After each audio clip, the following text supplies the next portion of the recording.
Welcome back sa House at Your Service. Noong nakaraang taon, isang ina ang humingi ng tulong sa ating programa para sa gamutan ng kanyang anak na may sakit na cerebral palsy.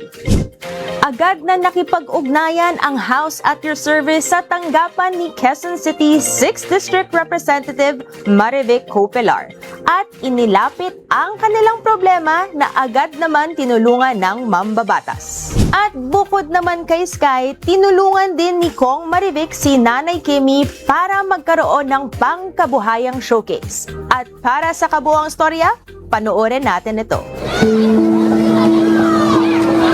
Mula Pasong Tamo, Quezon City, humingi ng tulong ang isa nating kababayan sa House at Your Service. Ang kanilang munting hiling ay matugunan ang pangangailangang medikal ng kanilang 8 taong gulang na anak na si Kylie Sky Abdul na ang sakit ay cerebral palsy. Tuloy-tuloy na-check up, tapos therapy, may kailangan niya. Basta yun lang pa talaga yung gusto ko para makalakad siya. Noong araw din na yun ay inanyayahan ng ating programa si Quezon City 6th District Representative Maria Victoria Marivic Copelar upang ilapit ang kanilang problema. Makakaasa ka na ipapaabot natin ang tulong sa pangailangan ng iyong anak na si Baby Sky. Yung sa pagpapagamot niya, makakaasa ka sa aking tanggapan na ang lapit naman ng aking tanggapan sa iyong lugar na daglian namin tutugunan yung kanyang pagpapacheck up. Meron po ba kayong mga siguro ibang programa for other children naman? Educational programs? Sa pag-aaral ng mga anak niya, kasi meron akong educational assistance naman. So, pwede tayong magbahagi sa kanila ng educational assistance. Pero sa bahaging to, meron din akong pangkabuhayan program na tingin ko, nasa bahay ka lang, nilalayo sa anak mo, makatulong ka sa asawa mo na tricycle driver. Well, in fact, after this, pwede na siyang pumunta sa district office ko because today is my People's Day. Okay, So, pwede na siyang pumunta so we could address the problem, kung ano yung kailangang na itulong nating financial ito o guarantee letter, ayusin na namin today.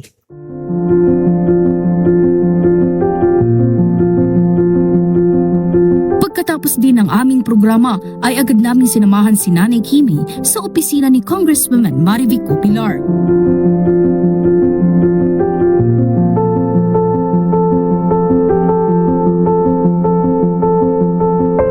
Hello, Kimberly. Oo. Dito, personal na ibinigay ni Representative Marivic Copelar ang iba't ibang uri ng tulong, kabilang na ang pinansyal na suporta para sa gamutan ni Sky. Bukod dito, nakatanggap din ng pangkabuhayan showcase si Nanay Kimi para sila ay makapag-umpisa ng maliit na negosyo. Ito na ang 6 na sako to. Ito yung pangkabuhayan mo, yung bigasan mo. Dito tayo. Oo. May bigas yatang mura-mura. May bigas din na medium lang yung price, tapos may bigas naman na Angelica yata. Tapos, ito naman yung pambili mo ng gamot ng anak mo. Tapos, ito na, sa katulad sinabi ko sa'yo kanina, kung bibigyan lang kita ng financial, mauubos mo yun eh. Pero ito, maliit lang to. Meron ka ng timbangan, may lalagyan ka ng bigas, lagyan mo na ng presyo. At least araw-araw, nasa bahay ka, kumikita ka pa. Diba? So, ito, pagyamanin mo to, maliit to, pero magandang simula ito.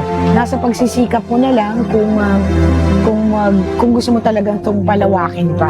Diba? At least nasa bahay ka at kumikita ka. At may pambili ka na ng gamot ang anak mo. When regards to naman dun sa pa-check up niya, pupunta ka lang dito, ibigay mo yung mga requirements mo, may issue ka namin ng guarantee letter kung kailangan niya mag-MRI, kung kailangan niyang magpa-check up. So, at least, na kami sa'yo, nakatugon na kami immediately doon sa kahilingan mo. Tanda mo, ang pinaka-best medicine is yung mother's love, yung care ng isang ina sa kanyang anak. At manalig tayo sa Diyos dahil naniniwala ako, God works in very mysterious ways. Okay? Sige. Congratulations!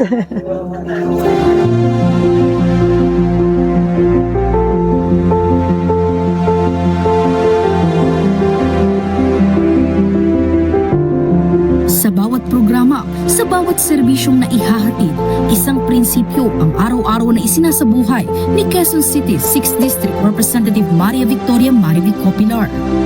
We just have to make sure na ginagamit natin yung pondo ng taong bayan para sa pakinabangan ng taong bayan. Basically, that's the real secret how to be an effective public servant. Dahil para sa kongresista, ang tunay na serbisyo publiko ay nakaugat sa tapat at makataong paggamit ng pondo para sa mga programang tunay na may epekto sa buhay ng mga Pilipino. Itong pagtulong natin sa ating mga mamamayan ay naniniwala akong pinahalagahan nila dahil hindi lang tayo tumutulong, dinuduktungan natin ang kanilang buhay at ang pag-asang mabuhay. Dahil sa natanggap na tulong mula sa House at Your Service at kay Quezon City 6th District Representative Maria Victoria Marivic Copilar, nagpahayag ng taus-pusong pasasalamat si Nanay Kimi.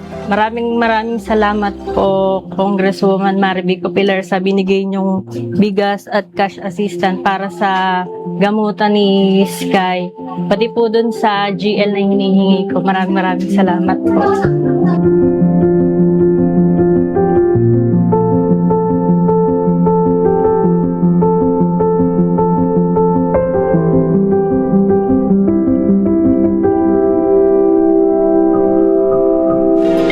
Iyan po ang patunay na nakatutok ang House at Your Service mula umpisa hanggang sa maibigay ang suporta sa mga kababayan nating tumulog sa ating tanggapan. Ang aming tanggapan sa House at Your Service ay bukas para sa tulong medikal at legal. Magbabalik pa po ang House at Your Service.